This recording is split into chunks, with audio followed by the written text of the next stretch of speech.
This is an ABP Life podcast. पिछले episode में हमने बात की थी कि महाभारत काल का इंद्रप्रस्थ क्या दिल्ली था या नहीं। अगर आपने अभी तक नहीं देखा तो आप डिस्क्रिप्शन में दिए गए लिंक पर जाइए और इस वीडियो को जरूर से विजिट कीजिएगा। मैं मानसी हूं आपके साथ एबीपी लाइव पॉडकास्ट पर। यह है अनदर एपिसोड ऑफ देखा अनदेखा इंडिया, जहां आज हमारे साथ, वैसे तो परिचय की जरूरत बिल्कुल भी नहीं है, किसी इंट्रोडक्शन की जरूरत नहीं है, लेकिन बताना चाहूंगी कि हमारे साथ आज मौजूद हैं आचार्य शैलेश तिवारी जी, जिनके साथ आज हम बातचीत करने वाले हैं तंत्र विद्या के बारे में। आखिर ये तंत्र है क्या? जो आप सोचते हैं अभी तक तंत्र के बारे में, वैसा बिल्कुल भी नहीं है। यस, आज आपका नजरिया बदल जाएगा देखा अनदेखा इंडिया के इस एपिसोड में। तो शुरुआत करें सब। जी मानसी, समाज में तंत्र को लेकर के एक बहुत बड़ा भ्रम पैदा हुआ है। तंत्र जो है, जिसमें तन को जानना, तन में क्या जानना है, हमारे जो 7 चक्र हैं उस 7 चक्रों को जानना, समझना और उन चक्रों को जागृत करना। तंत्रिका तंत्र, यही तंत्र है। तंत्र के जो प्रथम गुरु हुए भगवान शिव और मां पार्वती, शिव और शक्ति।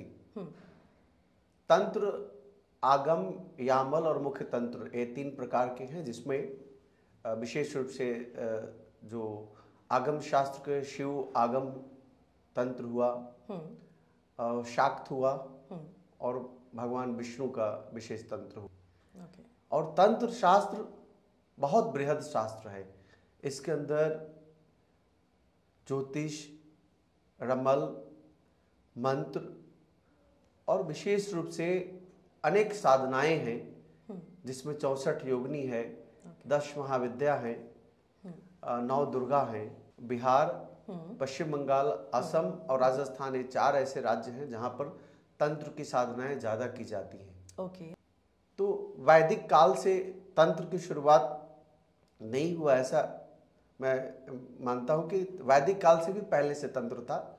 लेकिन वैदिक काल का जो तंत्र हुआ, जो हमारे धर्मशास्त्रों में विशेष रूप से अथर्ववेद में जो मंत्राज हैं, उनको जो जानने वाला होता है उसे वैदिक तंत्र गुरु कहते हैं। मैं जानना चाहूंगी इंडिया के थोड़े और, अगर आप इतिहास के बारे में बताएं कि तंत्र किस तरह ये लोगों में आया, किस तरह से स्प्रेड हुआ। इसे आप कहते हैं कि शिव और गुरु गोरखनाथ जी, गुरु मछेंद्रनाथ जी, ऐसे बहुत सारे भारत में गुरु हुए। गुरु किन्नाराम, बाबा किन्नाराम जी, ये सब तंत्र के महान साधक रहे। अवधूत राम जी, ये सब तंत्र के महान ज्ञानी हुए, जो पिछले 400-500 वर्षों में, 1000 वर्षों में भारत भूमि को तंत्र का ज्ञान दिया। और ऐसे दक्षिण भारत में भी बहुत सारे गुरु हुए। आपको महाराष्ट्र में भी बहुत सारे ऐसे गुरु हुए जो तंत्र का ज्ञान को रखते थे, तंत्र को ज्ञान को जानते थे। आज भी तंत्र का ज्ञान लोगों के पास है। लोग तंत्र से ज्यादा मांत्रिक, तांत्रिक से ज्यादा लोग मांत्रिक बन गया। मंत्रों की ज्यादा लोग प्रयोग करते हैं। और मंत्र जो है वह एक्टिव काम करता है। तो कुछ लोग मंत्रों को दुरुपयोग करते हैं। जैसे मैं मंत्र का प्रयोग करता हूँ, जैसे किसी की आर्थिक परेशानी है तो मैं बोलता हूँ इस मंत्र को प्रयोग करो, आपको आर्थिक समृद्धि प्राप्त होगी। लेकिन कुछ लोग क्या करते हैं कि उसको कैसे नुकसान पहुंचाया जाए उसके लिए ये मंत्र कर दो, वही गलत है। और उसी के कारण यह तंत्र विद्या जो है वह कह सकते हैं कि समाज के बीच में उसको सही तरीके से नहीं देखा जाता। समाज में कह सकते हैं कि उसको एक डर के हिसाब से देखते हैं लोग और घृणा के हिसाब से देखते हैं, जबकि यह तंत्र विद्या जो है वह प्रेम का विज्ञान है। इंग्लिश में तंत्र को अकल्ट कहा जाता है। क्या ये सुपर नेचुरल है या क्या है? अकल्ट साइंस लोग बोलते हैं, लेकिन अकल्ट साइंस न कह करके हम इसे पारा साइंस कहें। पारा विज्ञान। विज्ञान की जहां समाप्ति होती है वहां से परा विज्ञान की शुरुआत होती है। और तंत्रों के माध्यम से ही ये जो आप आज सुपरसोनिक विमान और पहले ब्रह्मास्त्र, जिसे आज हम परमाणु बम कहते हैं, ये सब तंत्रों की उत्पत्ति के द्वारा की गई है, तंत्रों के द्वारा बनाया गया है। और हमारे वेद के ही जो विशेष मंत्र संरचना है उनसे ही निकला हुआ है सारी चीजें।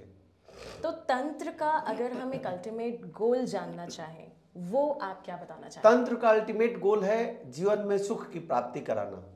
जितने भी ब्रह्मांड में मंत्र हैं, सभी मंत्र शापित हैं। ओके। लेकिन तंत्र जो है वह शापित नहीं है, और तंत्र से सिद्धियां की प्राप्ति होती है। ओके। दुखों का निवारण करना, मनुष्य का जीवन में जो भी समस्याएं आते हैं उसे समाधान करना ही तंत्र है। और तंत्र, मंत्र और यंत्र, ये तीनों एक तीसरे के पर्याय हैं, एक तीसरे के बिना खाली हैं।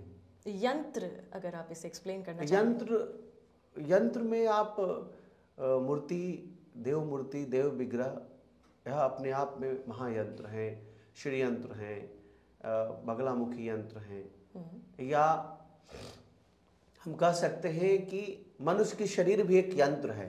ओके। जिससे मनुष्य अपने जीवन में अलग अलग सोच बनाता है। कोई बड़े विज्ञान का निर्माण करता है, कोई साइंस का निर्माण में विशेष रूप से कोई दवा का रिसर्च कर लेता है, कोई अपने विज्ञान की खोज से, अपने दिमाग की खोज से जहाज बना लेता है, कोई अपनी विज्ञान की खोज से आज देखिए डे बाय डे डेवलप हो रहा है। आज के 30 साल पहले हम लोग मोबाइल की दुनिया में बहुत कमज़ोर थे। 40 साल पहले मोबाइल नहीं था, फिर मोबाइल आया, मोबाइल आने के बाद टेक्स्ट मैसेज आया, फिर वॉइस आया, इसके बाद अब वीडियो आया। आज वो स्थिति है कि आप पूरे वर्ल्ड में कहीं भी हो और वीडियो कॉलिंग पर हम बात कर रहे हैं। यह भी एक तंत्र के द्वारा ही निर्माण किया गया है, यह तंत्र का ही खोज है। तंत्र जो लोग तंत्र के नाम से डरते हैं, तांत्रिक के नाम से लोग डरते हैं, यह बाजार का एक डरावना चेहरा है जिससे आदमी को समझने की जरूरत है। जो समझ गया वह तंत्र से नहीं डरेगा। सो तंत्र को अक्सर लोग ब्लैक मैजिक से एसोसिएट करते हैं, कनेक्ट करते हैं। क्या ये दोनों अलग हैं? देखिए, ब्लैक मैजिक, जादू टोना टोटका, ये सब कंप्लीट डिफरेंट है जी। वह बहुत निकृष्ट स्तर का विद्याएं हैं जो व्यक्ति के जीवन में कष्ट, डर, पीड़ा के अलावा कुछ नहीं दे सकता। जबकि तंत्र में हम जैसे मैं ललिता सहस्त्रनाम स्तोत्र का विशेष पाठ करता हूँ, मैं त्रिपुर सुंदरी माता का उपासक हूँ और श्री विद्या का साधक हूँ। श्री विद्या एक बड़ा तंत्र है जी। उस तंत्र की मैं साधना करता हूँ जो व्यक्ति के जीवन में सिर्फ खुशियाँ देता है, व्यक्ति के जीवन में प्रोस्पेरिटी देता है। How to earn big money, how to earn big fame, that will given by Shri Vidya Tripura Sundari Devi. Okay. तो 10 महाविद्या की देवी हैं। 10 महाविद्या में विशेष सभी तंत्रों की देवी हैं, जिसमें माँ बगलामुखी एक विशेष तंत्र है। माँ बगलामुखी का विशेष ध्यान करते हैं, पूजन करते हैं। और बगलामुखी शत्रु को नाश करती हैं। शत्रु आपके मन के अंदर है, भय आपका शत्रु है, लोभ आपका शत्रु है, आसक्ति आपका शत्रु है। लेकिन शत्रु का मतलब यह समझते हैं लोग कि कोई किसी को हत्या कर दे। मेन तंत्र में मारन, सम्मोहन, उच्चाटन, वशीकरण, ये सब तंत्र की विशेष षड विद्याओं में है। उच्चाटन मतलब आपका कहीं मन नहीं लगेगा, वह मन सिर्फ एक में लगेगा, वह आपका आत्मा से परमात्मा की प्राप्ति के लिए लगेगा। लेकिन उसको नकारात्मक तरीके से लोग लेते हैं, लोगों को मंत्रों के बल से गलत तरीके से प्रयोग करके पागल कर देते हैं। व्यक्ति किसी काम में मन नहीं लगता, व्यक्ति डिस्टर्ब हो जाता है, अनस्टेबल हो जाता है। इसको निगेटिव स्टडी, निगेटिव विद्या कहते हैं, नकारात्मक ऊर्जा कहते हैं। यह जादू टोना का एक पार्ट है। जबकि तंत्र जो है वह हमेशा व्यक्ति के जीवन में खुशियां देता है। यानी तंत्र का सिर्फ एक ब्राइट साइड है, कोई डार्क साइड नहीं है आपके हिसाब से? मेरे कैलकुलेशन से, मेरे जो मुझे ज्ञान है उसके आधार पर तंत्र का कोई डार्क पार्ट नहीं है। जब तक से लोग समझ नहीं सके तंत्र है क्या, उसके लिए डार्क हो सकता है। लेकिन जो तंत्र को समझेगा, आगम तंत्र में ऐसा कहा गया है कि तंत्र की उपासना करने वाला साधक किसी को कष्ट नहीं देता, किसी को दुख नहीं देता। वह हमेशा मनुष्य के जीवन में सुख प्राप्ति के लिए, मनुष्य के जीवन में कैसे उनका सफलता की प्राप्ति हो, इसीलिए तंत्र बना है। भगवान शिव ने तंत्र को साधना के लिए, साधने के लिए, तंत्र तन से बना हुआ है और तन के अंदर मन है और मन के अंदर बहुत सारे अलग अलग भिन्न भिन्न उद्गार हैं, भिन्न भिन्न संरचनाएं हैं, भिन्न भिन्न सोच हैं।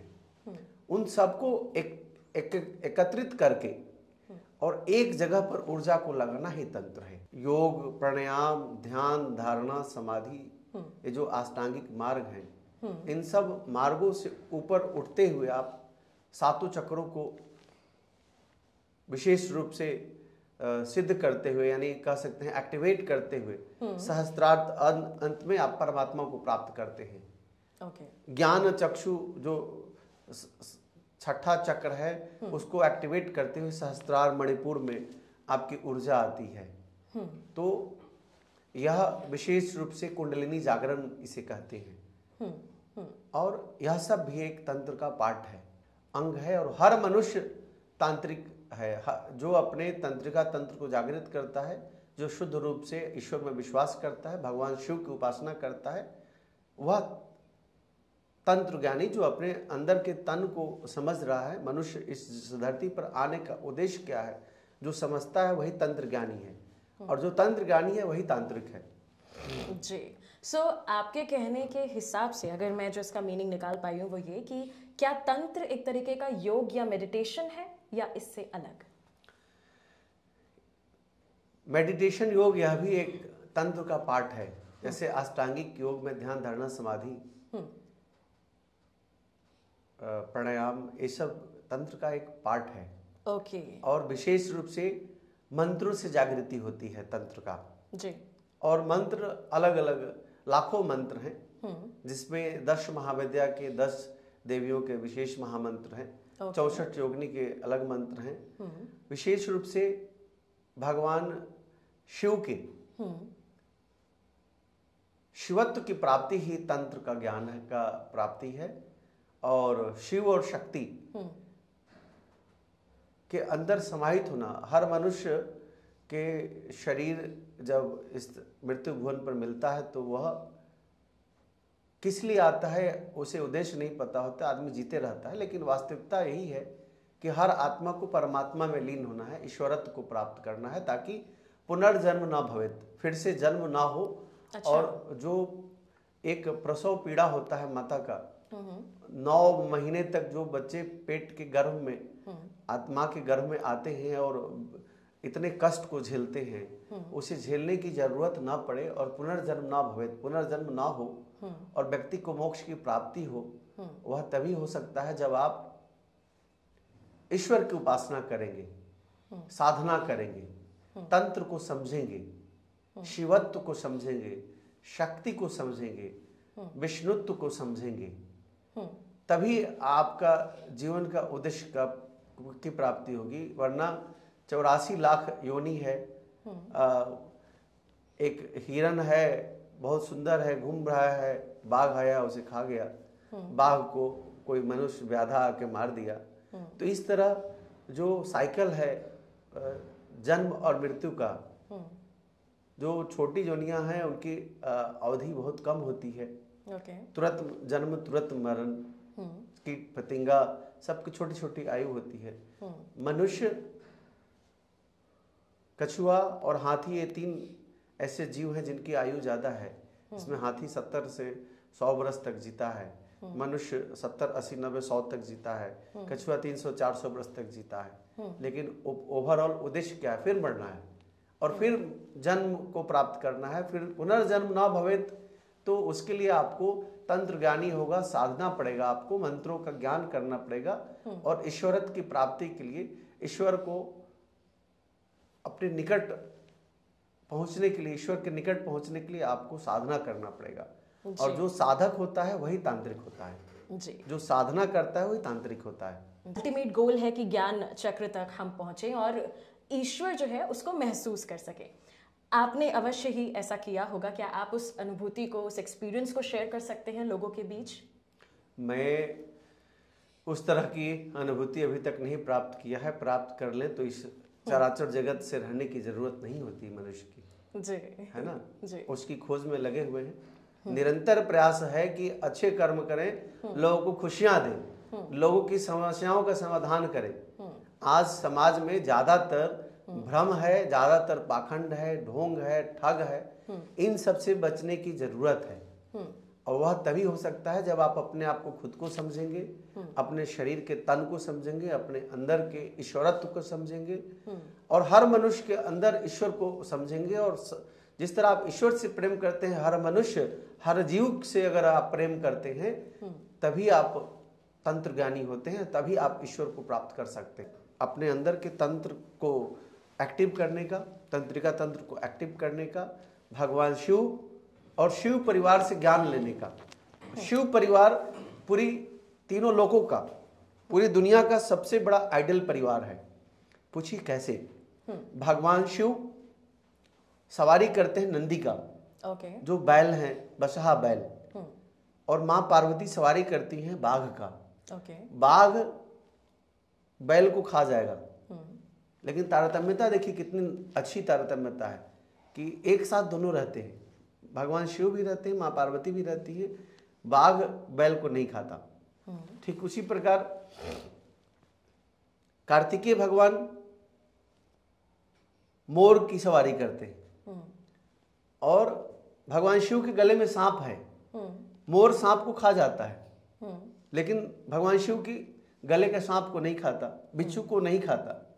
ठीक उसी प्रकार सांप जो है वह चूहे को खा जाता है। भगवान गणेश जी की जो सवारी है वह चूहा है और चूहा को नहीं खाता। तो इस तरह के प्रकृति की बैलेंस बनाना ही जीवन है, यही तंत्र है। और यही महातंत्र है। तो जरूरत है भगवान शिव के परिवार से ज्ञान लेने का, एक शिक्षा लेने का। सो तंत्र का जो रिलेशन है वह बैलेंस ऑफ एनर्जी। यस, और तंत्र का रिलेशन एक तरीके से आप कह रहे हैं शिव जी, शिव से है, भगवान शिव और शक्ति। तंत्र जो है वह समझने की विद्या है, जिससे मनुष्य के जीवन में आपको सुखों की प्राप्ति हो। जैसे बगला देवी का विशेष जो मंत्र है, उससे शत्रु का मारण होता है। ओम ह्लीं बगला मुखी सर्वदुष्टानां वाचं मुखम पदम स्तंभे जिह्वाम किलय बुद्धिम विनाशाय ह्लीं ओम फट स्वाहा। यह महामंत्र अपने अंदर के जो शत्रु हैं, पाप हैं, उस सबको नाश के लिए है। लेकिन लोग क्या प्रयोग करता है? उस मंत्र का प्रयोग अपने शत्रु को मारने के लिए करता है, उच्चाटन के लिए करता है, वशीकरण के लिए करता है। यही घृणा का कारण है जी। और जैसे श्री विद्या तंत्र है, इसमें कोई व्यक्ति अगर धन की प्राप्ति करता है तो त्रय अक्षर, 3 अक्षरों का महामंत्र का जप करे, ओम श्रीम श्रेयाय नमः, तो उसे धन की प्राप्ति होगी, आकर्षण की प्राप्ति होगी, अचानक अनायास धन की प्राप्ति होगी। ओम श्रीम नमः, श्रीम श्रीम श्रीम श्रीम श्रीम श्रीम। एक अक्षरी मंत्र तंत्रों में बहुत ज्यादा वर्णन किया गया है, जो आगम तंत्र है। और जो मुख्य तंत्र है उसमें षोडाक्षरी, त्रयाक्षरी, द्वादश अक्षरी, ऐसे लंबा बड़ा मंत्र है। यामल मंत्र, यामल जो तंत्र है उसमें ज्योतिष का विशेष वर्णन किया गया है। आगम, शिव आगम में भगवान शिव के जो भगवान शिव के विशेष मंत्र है उन सब का प्रयोग किया गया है। बंगाली तांत्रिक भी एक बदनाम कम्युनिटी हो गई है, लेकिन बंगाल तंत्र का भूमि है, वहाँ तारापीठ है और माँ तारा की उपासना लोग करते हैं। पंचमकार की पूजा तंत्र में होता है। आगम, शैव आगम में विशेष वाम मार्ग और दक्षिण मार्ग 2 मार्ग है। जो मैं दक्षिण मार्ग से काम करता हूँ। दक्षिण मार्ग जो है वह वैदिक मंत्रों से काम करता है और वाम मार्ग जो है वो पंचमकार से करता है। पंचमकार में जो है मांस, मदिरा, मैथुन, मत्स्य और मुद्राएं, ये 5 चीजों का विशेष रूप से वर्णन है। और उसी प्रक्रिया के तहत लोग अपने इष्ट को खूब प्रसन्न करते हैं और उससे शक्ति को प्राप्त करते हैं, और उस शक्ति का लोग दुरुपयोग करते हैं, जो कि नहीं करना चाहिए। जबकि वैदिक तंत्र में जैसे कि मैंने आपको बताया कि वेदों में जो निहित है, अथर्व वेद का विशेष जो मंत्राज हैं या ऋग वेद के जो विशेष मंत्राज हैं, उससे लोगों की खुशियां प्राप्त होती है। ऐश्वर्य, धन, यश, ख्याति, आयु, आरोग्य, इन सब की प्राप्ति होती है। और यही तंत्र प्रयोग करना चाहिए जीवन में, जिससे लोगों की खुशियां की प्राप्ति हो, लोगों के जीवन में कष्ट की प्राप्ति ना हो, जिससे तंत्र विद्या बदनाम ना हो। तो बदनामी तंत्र की तभी होती है जब लोग शत्रुता से लोगों के ऊपर प्रहार करते हैं मंत्रों का, और उसका दुरुपयोग करके लोगों को कष्ट देते हैं। षोडाक्षरी मंत्र आपको दे रहा हूं। ओम ह्रीं श्रीं का ए इलह ह्रीं, ह स क ह ल ह्रीं, स क ल ह्रीं। यह विशेष ऋग्वेद का विशेष महामंत्र है। 10 इसका मतलब यह विशेष मंत्र है। इसका मंत्र का मतलब तो बहुत विस्तार है, लेकिन ओवरऑल नटसेल में यही बताऊंगा कि इस मंत्र के जप करने से धन की प्राप्ति होती है। अनायास सडन मन, कोई गरीब है, गरीबी का नाश होता है, व्यक्ति के जीवन में अस्थायित्व और विशेष आर्थिक समृद्धि की प्राप्ति होती है। हाउ तंत्र वर्क्स? तंत्र हमेशा निगेटिव वर्क नहीं करता। तंत्र का प्रयोग करने वाला व्यक्ति कैसा है उस पर डिपेंड करता है। अगर उसकी मनोस्थिति निगेटिविटी की तरफ जाता है और वह निगेटिव चीज़ों पर प्रयोग करता है तो वह गलत है। और अगर सही तरीके पर अगर कोई रोगी है उसके ऊपर महामृत्युंजय तंत्र का प्रयोग किया जाए, ओं ह्रौं जुं शः भूर्भुवः स्वः त्र्यंबकं यजामहे सुगंधिं पुष्टिवर्धनम उर्वारुकमिव बंधनान् मृत्युर्मोक्षे मामृतात्, यह विशेष महामृत्युंजय मंत्र है जो भगवान शिव के आगम तंत्र से लिया गया है। शिव आगम तंत्र का विशेष यह महामंत्र, जिससे व्यक्ति के मृत्युशैया पर भी अगर कोई व्यक्ति सोया हुआ है, बहुत बड़े रोग से ग्रसित है, तो वह रोग से बाहर निकलता है। जैसे हनुमान तंत्र भी है, उसमें एक मुखी हनुमान कवच है, पंचमुखी हनुमान कवच है, सप्तमुखी हनुमान कवच है, जो अलग अलग रोग व्याधि से नाश के लिए उसको बनाया गया है। लेकिन वही अगर उसको गलत तरीके से लोग प्रयोग करें तो उसमें शत्रु मारन का भी मंत्र है, शत्रु को मारने का। तो अपने मन की शत्रु को न मारन करके संकल्प महत्व है। संकल्प में किसी शत्रु का नाम लेके संकल्प लेते हैं तो वह मारन होता है, व्यक्ति मरता है। तो कभी भी तंत्र का प्रयोग निगेटिव नहीं करना चाहिए, निगेटिव तंत्रों से बचना चाहिए, जिससे तंत्र विद्या का अपमान और तंत्र विद्या से लोगों को विमुखता ना हो। हमेशा तंत्र का प्रयोग अच्छाई के लिए करना चाहिए, समाज की भलाई के लिए करना चाहिए, विश्व की शांति के लिए करना चाहिए, देश की शक्ति की वृद्धि करने के लिए करना चाहिए। और तंत्र तो एक समुद्र है जिसमें जितना भी गोता लगाएं उतना कम है।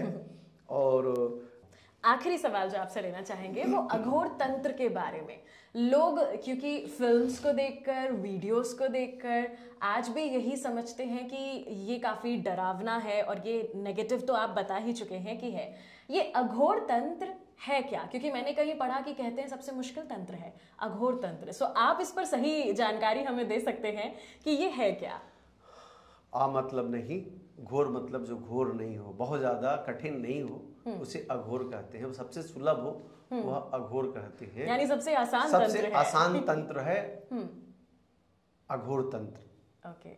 जिसको निगेटिविटी में सबसे कठिन तंत्र बना करके और वाम मार्ग से इसको पंचमकार की जो भी चर्चा किया, मांस, मदिरा, मैथुन, इन सब से जोड़ करके लोग इसे बदनाम किए हैं और इससे कष्ट होता है। भगवान शिव की तरह अपनी आकृति बना लेना, लेकिन भगवान शिव स्वरूप बन जाना और शिव में समाहित हो जाना, ये तीनों में बहुत अंतर है। अच्छा। और भगवान शिव का रूप धारण करके लोगों को डराना, So that's not real, वो फेक है। वो अच्छा नहीं है, वो सत्य नहीं है। वह व्यक्ति कुछ भी नहीं कर सकता। आपका जो साधक होगा वो आपको डराएगा नहीं, वो हमेशा आपकी सुख की कामना के लिए आपको ब्लेस करेगा। सो तंत्र समथिंग पॉजिटिव। यस। ऐसी वीडियोस को देखने के लिए जुड़े रहिए हमारे साथ एबीपी लाइव पॉडकास्ट पर।